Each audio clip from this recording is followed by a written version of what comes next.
Good morning!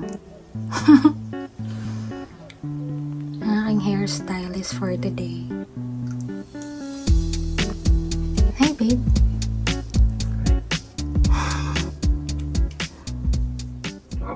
Good morning!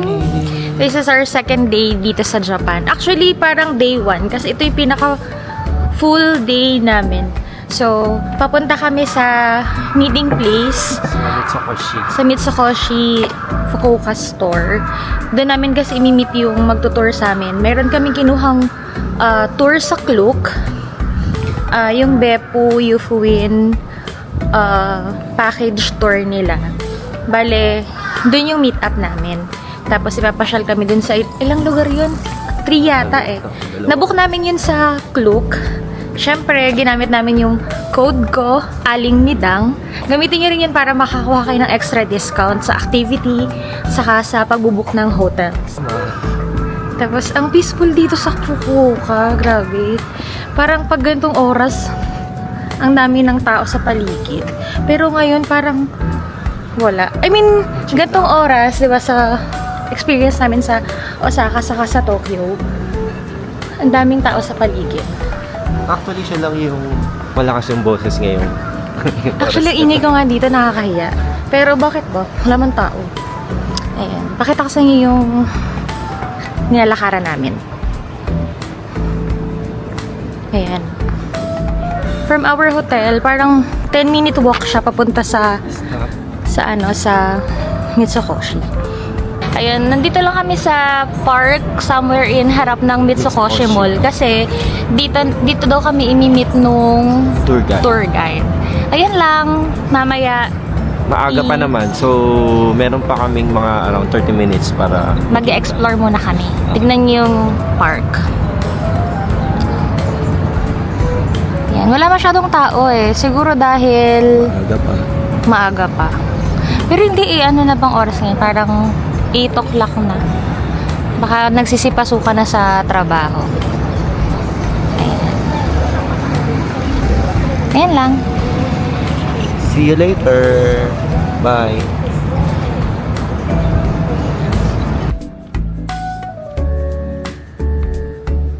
While waiting dun sa tour guide, naglibot muna kami sa paligid. Katabing-katabi to mismo ng Kego Park. Ito yung Kego Shrine. Napakagaling lang kasi located siya sa gitna ng city. Hindi mo akalaing merong shrine na ganito kaganda sa loob mismo ng city. Ang ganda.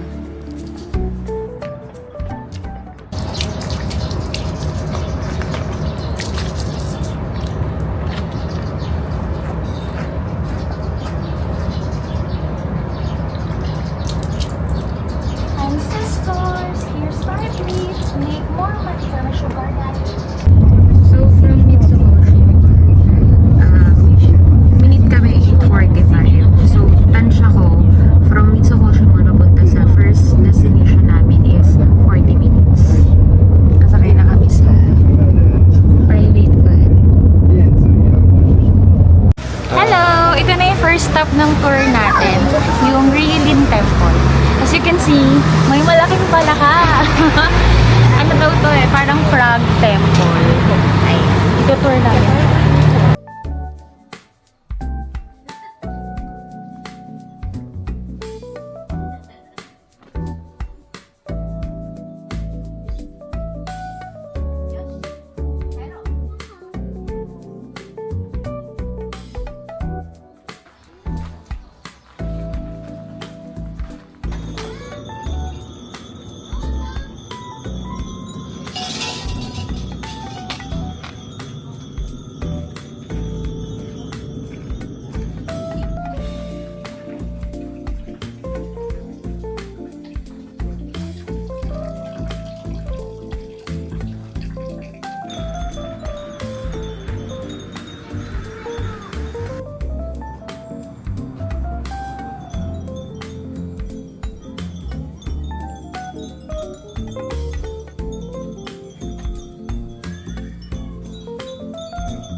collections.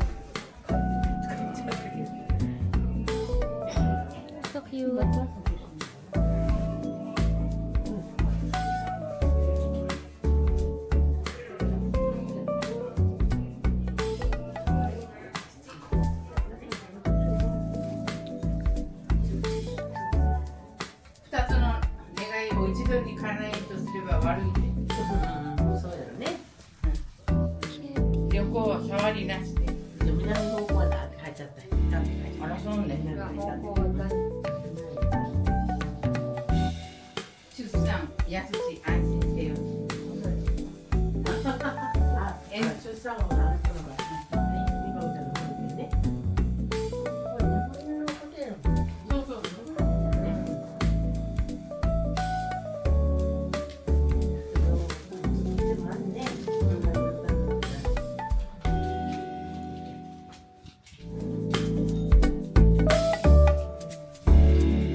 Hi, andito na kami sa second stop ng tour, yung Beppu Hell. Medyo ang tagal nung biyahe namin. Parang inabot kami from Ryulin Temple papunta dito. Umabot na almost an hour. 1 hour and a half pala, sorry. Yung ganun.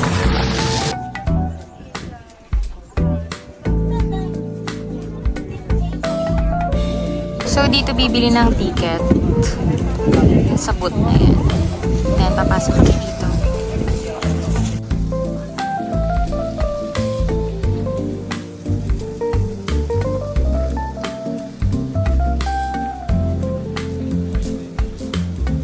Medyo yung amoy dito maanggo. Ewan ko baka dahil sa usok sa sulfur. Iba yung amoy niya. Makyoho. Tama yung lake sa likod ko. Nakita nyo ba? Ganda, di ba? Or ako yung maganda.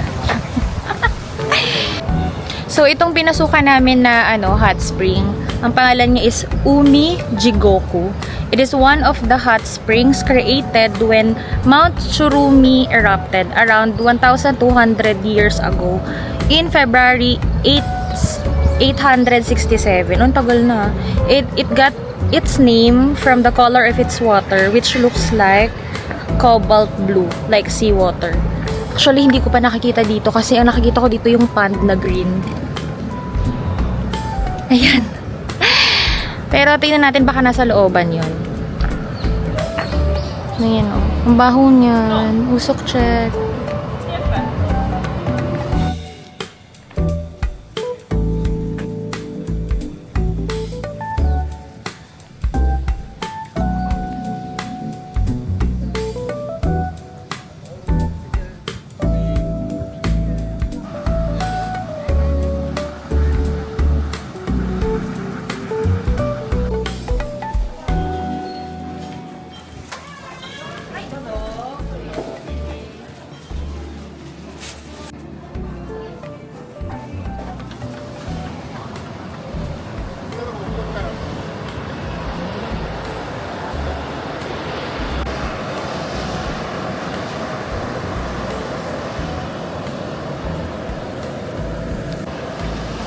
Babe.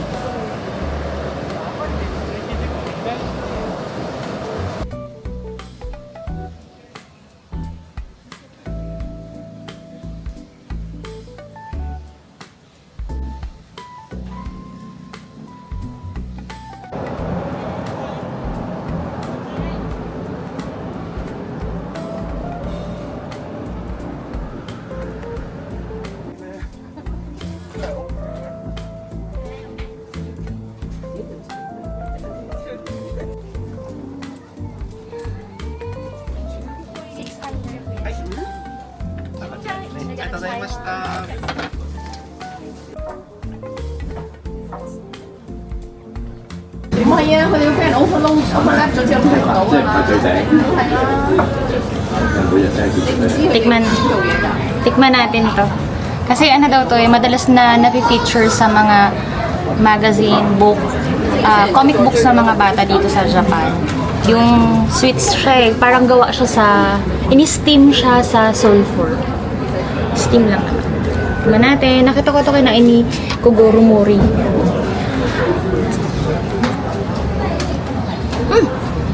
Sarap. Maharap, para siyang kamote. Hapa. Ako nga. Subuhan mo nga ako. Sarap. Harap nga. 600 yen yan. 15 pieces. Kaya naman yung itlog nila, local specialty daw nila yun. Binoil doon sa... Kain kami ng itlog. Dito sa Japan. Joke. Ano daw to specialty nila na binoboil sa steaming sulfur. Parang onsen, sa onsen, no? Onsen egg. Itlog na lang yung kinakain namin dito sa Japan. Send help.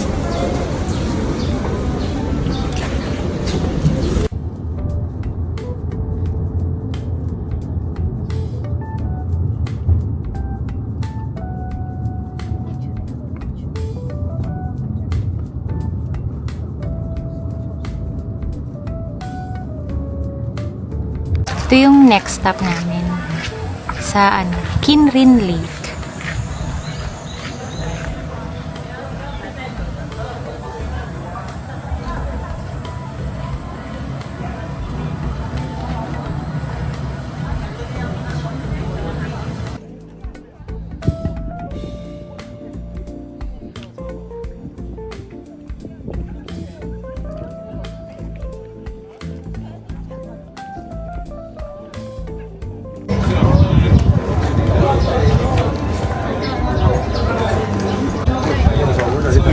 Ito talaga yung pinunta ko. Ito talaga yung reason ko bakit ko binuck tong tour na to. Yung parang parang Ghibli village siya. Ito yan na. Yufuin Floral Village. Ito na. Ito na, totoo na to. Yan yung papasok.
Baka mainit. So, filled. Ayaw nilang kumain. Okay, kailangan pala may confidence.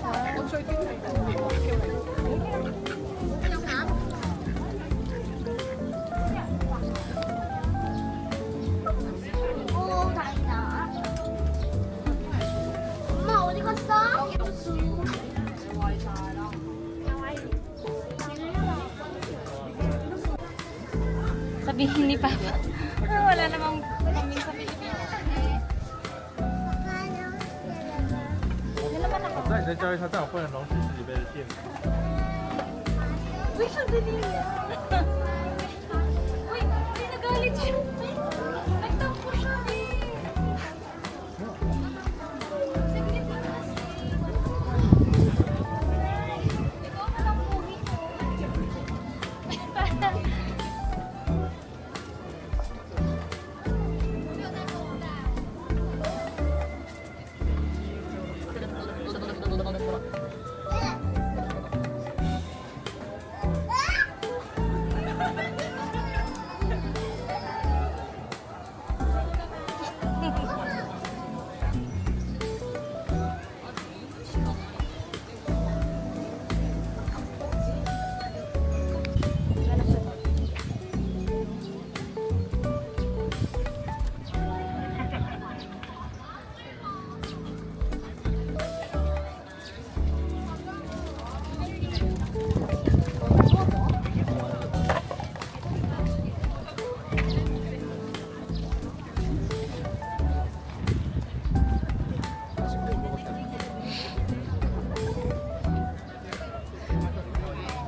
Oo nga.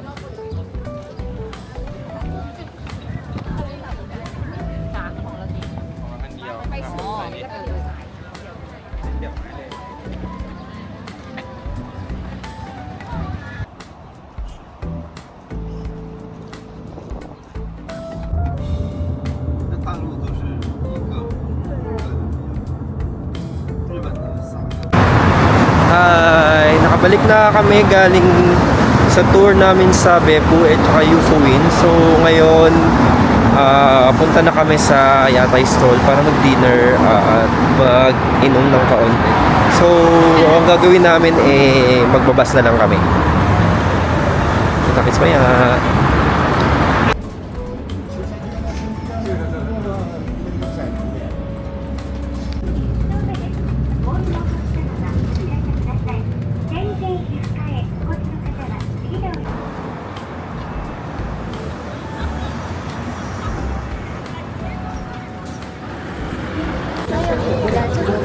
Hi, nandito na kami sa Yatay Stalls. Malapit sa may Canal City. Daming tao. Eto.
南の地区でもちょっと歩いてちょっと北に May ramen, may gyoza. いや建築次建築さっさ家持ち Meron din kami yakitori tsaka cod roe. Pero wala pa.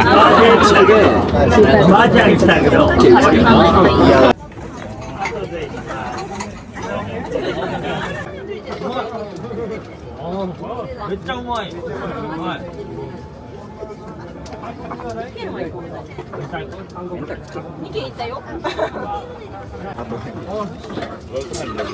Kaya ni Ikaw.